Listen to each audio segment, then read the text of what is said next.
Assalamualaikum warahmatullahi wabarakatuh. Alhamdulillahirabbil alamin wa bihi nasta'in ala umur dunya waddin.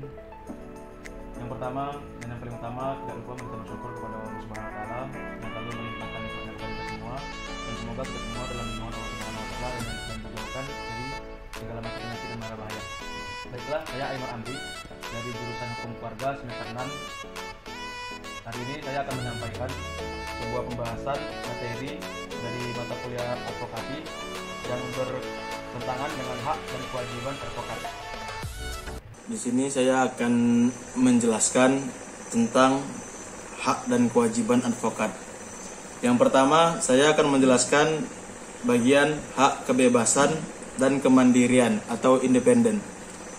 Hak kebebasan dan kemandirian diatur dalam pasal 14 dan 15 sebagai berikut, yang bunyinya advokat bebas mengeluarkan pendapat atau pernyataan dalam membela perkara yang menjadi tanggung jawabnya di dalam sidang pengadilan dengan berpegang pada kode etik profesi dan peraturan perundang-undangan.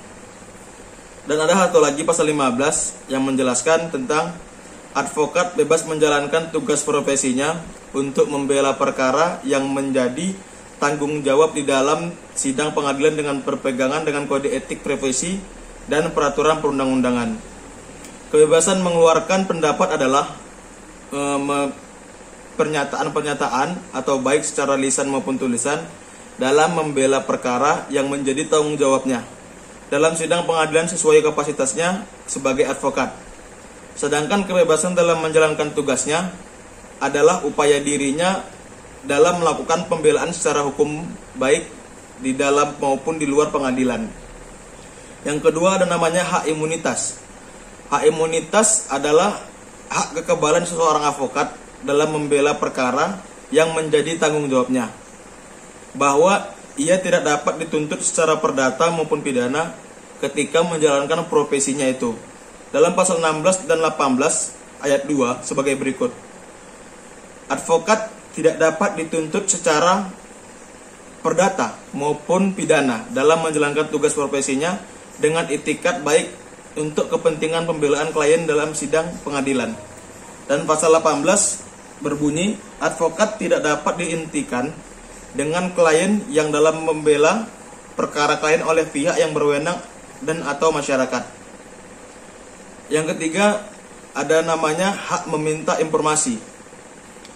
Hak itu untuk memperoleh informasi terhadap perkara yang dihadapinya merupakan kemutlakan atas diri advokat, baik karena kepentingan menjalankan tugasnya maupun karena kepentingan hukum dari orang yang menjadi tanggung jawabnya atau klien.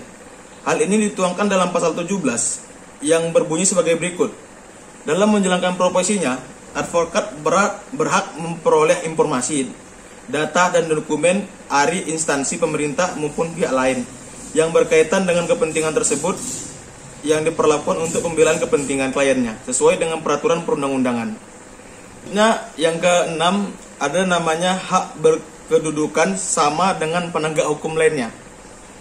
Dalam persidangan ini, baik advokat, hakim maupun jaksa penuntut umum dimiliki kedudukan yang sama dalam upaya terselenggara suatu peradilan yang jujur, adil dan memiliki kepastian hukum bagi semua pencari keadilan dalam menegakkan hukum, kebenaran, keadilan dan hak asasi manusia dalam pasal 5 ayat 1 Undang-Undang Nomor 18 Tahun 2003 sebagai berikut. Yang dimaksud dengan advokat berstatus sebagai penegak hukum adalah advokat sebagai salah satu perangkat dalam proses peradilan yang mempunyai kedudukan setara dengan penegak hukum lainnya dalam menegakkan hukum dan keadilan. Dan yang ketujuh ada namanya hak memperoleh honorarium dalam melakukan retensi. Dalam menjalankan jasa hukum, seorang advokat berhak menerima honor atas kerja hukumannya yang nilai besarnya atas kesepakatan bersama kliennya. Apa yang dimaksud honorarium adalah dijelaskan dalam ketentuan umum pasal 1 ayat 7 yang berbunyi, honorarium adalah imbalan atau atas jasa hukum yang diterima oleh advokat berdasarkan kesepakatan dengan klien.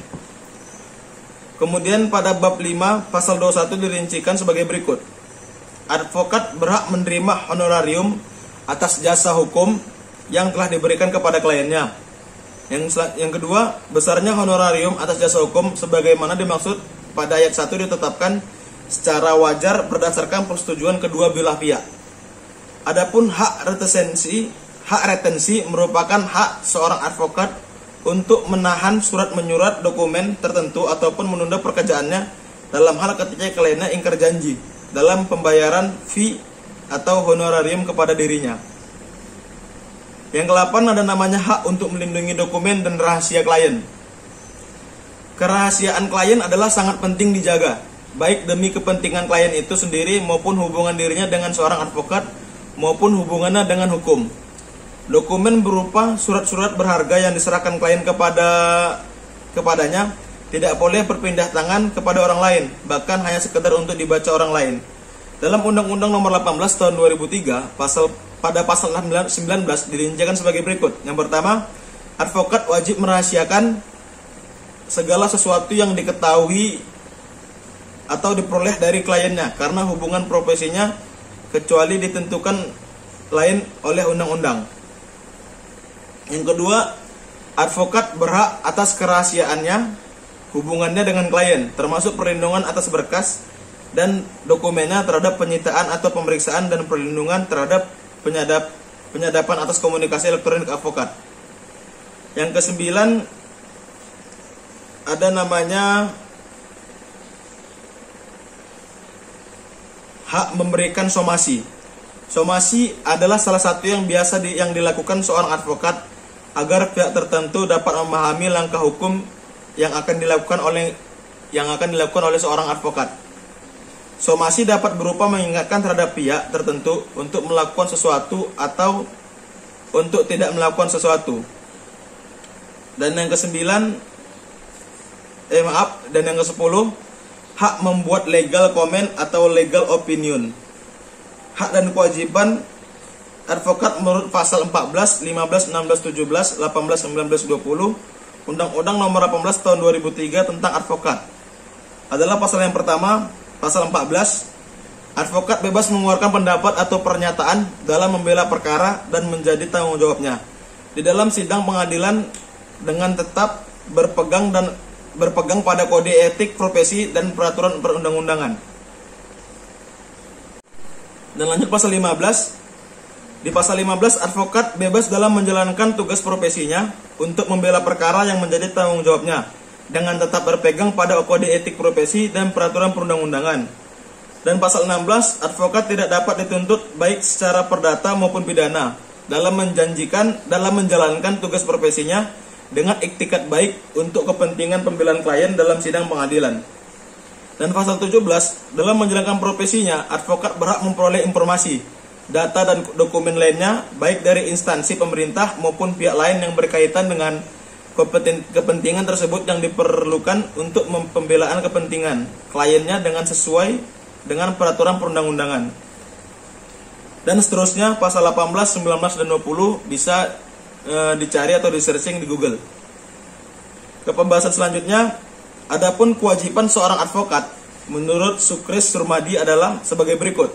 Yang pertama, menjunjung kode etik profesi pasal 26 Undang-Undang Nomor 18 Tahun 2003. Dan kedua, menegakkan hukum termasuk supremasi hukum dan hak asasi manusia dalam Undang-Undang Nomor 18 Tahun 2003 dan bab 2 pasal 2 Kode Etik Advokat. Dan yang ketiga, bersungguh-sungguh melindungi dan membela kepentingan kliennya dalam hal jasa hukum tertentu yang telah mereka perjanjikan dalam pasal 4 huruf I, C, dan K Kode Etik Advokat. Nomor 4, merahasiakan segala sesuatu yang diketahui atau diperoleh dari kliennya karena hubungan profesinya, kecuali ditentukan oleh Undang-Undang Pasal 19 Nomor 1 Undang-Undang Nomor 18 Tahun 2003. Dan nomor 5, di sini ada 10 kewajiban dari seorang advokat. Yang kelima, menghormati lembaga peradilan sebagai officier of the court dan segala perangkat di dalamnya, termasuk membantu hakim dalam mencari kebenaran. Pasal 218 KUHP. Nomor 6, bertingkah laku sesuai dengan kehormatan, martabat, dan tanggung jawab dalam menjalankan kewajiban segala advokat. Pasal 4 ayat 3 poin 5 Undang-Undang Nomor 18 Tahun 2003. Dan nomor 7, bersikap dan bertingkah laku, bertutur kata, atau mengeluarkan pernyataan hormat terhadap hukum, peraturan perundang-undangan atau pengadilan. Nomor 8, melaksanakan tugas profesi sebagai pemberi jasa hukum, bertindak jujur, adil, dan bertanggung jawab berdasarkan hukum dan keadilan. Pasal 4 ayat 3 Undang-Undang Nomor 18 Tahun 2003. Dan nomor 9, memberi bantuan hukum secara cuma-cuma bagi klien yang tidak mampu.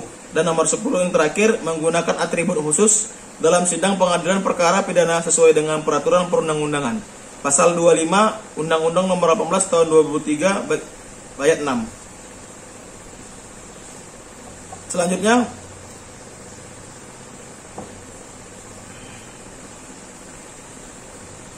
ada juga kewajiban advokat dalam sistem peradilan Indonesia.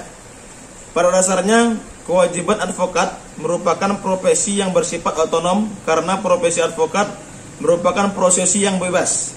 Profesi advokat merupakan profesi yang bebas. Profesi advokat mempunyai suatu standar nilai dan norma tersendiri yang dilahirkan dan diterapkan dari kalangan profesi itu sendiri.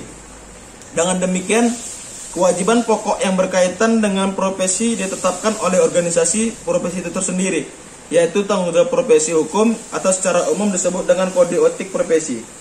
Di samping itu, adanya kewajiban yang tercakup dalam tanggung jawab profesi hukum yang bersifat otonom. Advokat juga dikenai kewajiban tertentu oleh negara. Ini didasarkan pada kedudukan yang tidak terlepas dari sistem penegak hukum dalam suatu negara. Dengan dasar ini, negara perlu memberikan pengaturan dalam batas-batas tertentu untuk menjamin bahwa sistem penegakan hukum akan dapat berjalan dengan baik. Kewajiban advokat dalam sistem peradilan Indonesia antara lain, yang pertama, kewajiban untuk memenuhi kualifikasi, dan yang kedua, kewajiban untuk menghormati institusi dan proses peradilan, dan yang ketiga, kewajiban untuk mentaati ketentuan hukum acara. Dan selanjutnya, larangan bagi advokasi. Jika undang-undang untuk profesi advokat diberlakukan pada 2001, agaknya profesi ganda antara advokat dan pejabat tidak ada lagi. Namun, aturan mengenai hal ini memang masih berubah dan bisa diperdebatkan. Dalam draft terakhir yang diajukan DPR RUU, profesi advokat pasal 19, di penyataannya, advokat dilarang memegang jabatan lain yang merugikan kebebasannya serta mengurangi martabat profesi advokat. Dari aturan ini, profesi advokat sepertinya dilarang mengambil profesi lain